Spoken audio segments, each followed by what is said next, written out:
heard about Afrobeat taking over the world, Nollywood taking over the charts, and now the question is, can Nigerian food replicate that global success? Jollof rice, fufu, egusi, can they become well known like your Chinese, your pizza, your pasta? And can the food industry in Nigeria create jobs and become a major source of tourism? Joining me for this very important conversation is a budding home cook, top 3 so far of MasterChef Nigeria, known as Omoboy, David Emmanuel. Welcome to Rubbin Minds. Wow, thank you so much, Isabella, for putting me on.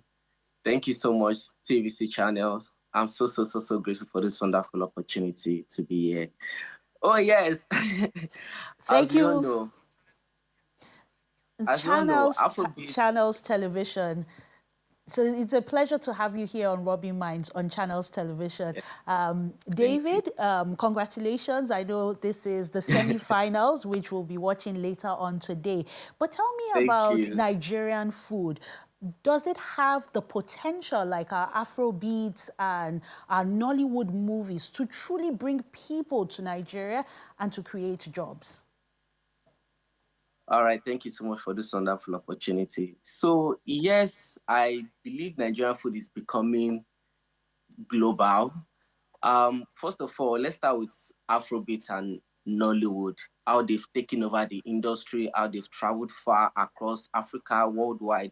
And I believe Nigerian cuisine, now Nigerian food, also has the potentials. And I'm so grateful that I've been seeing so many things. And don't forget that this is the first ever master chef, okay, the second ever master chef in Africa, apart from South Africa. So we have our own master chef. That's to prove that, okay, yes, we're actually going global. And yeah, it has the potential to become one of, the Nigerian biggest exports if we invest very well in it. And it's just more than a trend. Yeah. So tell us, what do you think the other countries whose cuisine we've come to enjoy, say Italian, Chinese, Thai, have done to preserve the legacy of their food to ensure that it becomes worthy of global exportation? Okay, first of all, um, what I'll say is, first of all, is the potentials first, them seeing the potentials, them securing it, and then also documentations. And that's the only thing I see that has been putting us in a tight corner. We've not been documenting most of our culinary our culinary in the culinary industry, let me just put that way. But I've been seeing some changes for the past 3 to 5 years, which most of our chefs have been doing. They've been doing a lot of work in the industry. They've been putting in a lot of work. And I think, yeah, that is one of the things we can actually do to be like them.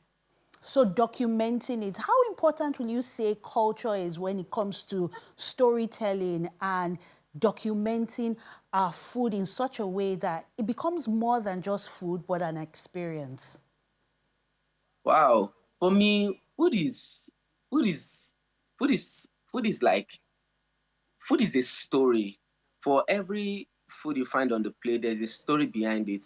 It doesn't just disappear on the plate. There's where it's coming from the soil to the plate. So it has a very beautiful story.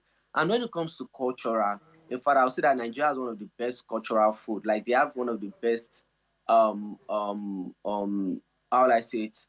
Best Ingredients, yes, recipes. ingredients, recipes, and all those things. And I also say that when it comes to um when it comes to tradition, we have the true we have the true culture to say that, okay, yes, Nigerian food is one of the best. Do you So understand are you saying how we that prepare jollof our rice, dish? will you say Yeah. jollof rice represents Nigeria, or will you say maybe our fufu, our pounded yam, yon, suya, beyond jollof rice, which Nigerian food do you Okay, think has the because potential? Okay, because Nigeria is jollof rice is one of the things people have been fighting all around, like Ghana jollof, Nigerian jollof, Senegal. Like what I'll just say that one of our, one of the food I see that has potential to take us global is our our iconic dishes like the suya, the egusi, the fufu, the eba, the amala. That is our own food. That is what you can boast outside there. You can also boast with jollof rice. Our jollof rice, our party jollof, our smoky jollof. This was brought like this was one of the things we Nigeria boast of outside our party jollof and smoky jollof. But at the same time, we shouldn't forget our traditional food, the eba, the fufu, our swallow, our iconic soups, all those ones, we shouldn't put them aside. They are one of the things that can take us global too, that can fit in the cultures around the world. And what would you say this industry needs in terms of government support, in terms of even people? How can people join the movement to take Nigerian food global? Hmm. I think the government should support chefs, food businesses through tourism, exports, and then I would say cultural programs. We need more of the government support in this. In fact, we need more of their like we need them more in our movements. Do you understand? Like we've been having a lot of programs coming up, like the NFS is also coming up. We need more of their support in it. We need their connections. We need a lot of things. Even in the food businesses also, we need investment in it. Yeah. Now, I want us to talk about mindset because in Nigeria, cooking is traditionally seen as something that girls do, something that you do to prepare for your husband's house. But we're beginning to see more boys, more males go into that field. In your own Yeah. journey, will you say that you've received a lot of support as a male going into what many people still like to define as a female career? Oh wow. Okay, first of all, let me just use my story to give an illustration. While I was growing up, my dad doesn't like me cooking in the kitchen. In fact, he's always beating me. Hey, he doesn't like to see me in the kitchen because he believes that kitchen is meant for women, not for men. A man cannot make a living with cooking. That is not meant for them. So he believes that the kitchen is meant for the women. But right now, the culinary industry has shifted. You can make great impact. You can make good success through cooking, and I've seen so many chefs around the world, which they've proven to us that kitchen is not just for, is not something given to the women. Cooking is a lifestyle. It's for everyone. I've been in so many places all because of cooking. And I've proven to my family because they've seen me on MasterChef. I've proven to them that yes, through cooking I can become somebody. Through cooking I can become great. Through cooking I've been in places where no one in my family has ever been.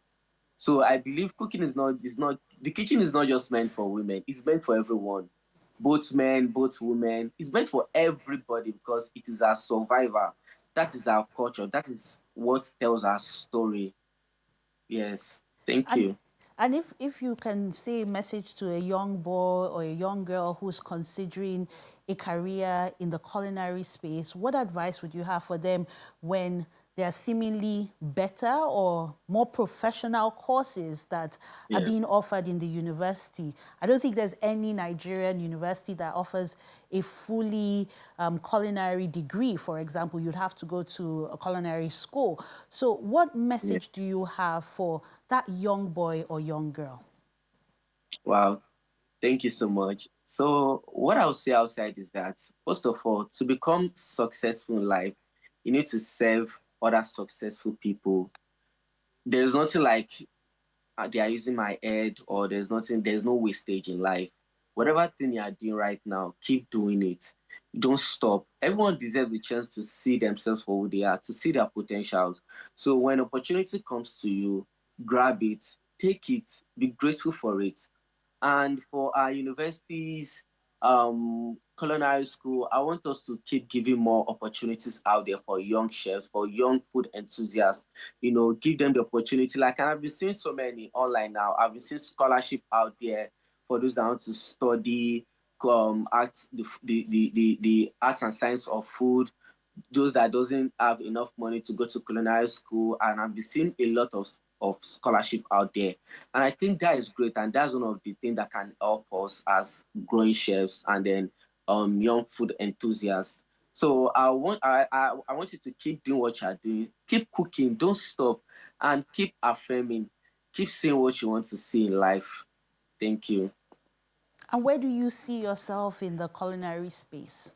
What are your big dreams for David Emmanuel Omoboy, but also for the country Nigeria, especially with our cuisine? Yes. So, for me right now, I would. Hello, can you hear me? I can hear you. Go on Yes. So, very quickly. thank you. So, for me, I'm seeing Nigerian cuisine going global, far beyond what we are seeing in 2026. And I'm very sure in the next 3 years, oh my goodness, just like how Afrobeat has taken over the world, that is how Nigerian cuisine to will also take over the world. And I'm also seeing myself making histories, putting our culinary on a global platform, And doing bigger we other young chefs too. Thank you so much. thank you very much, David Emmanuel Omoboy, and congratulations for making it so far in the top three. You can catch him and the remaining two contestants on MasterChef Nigeria later today.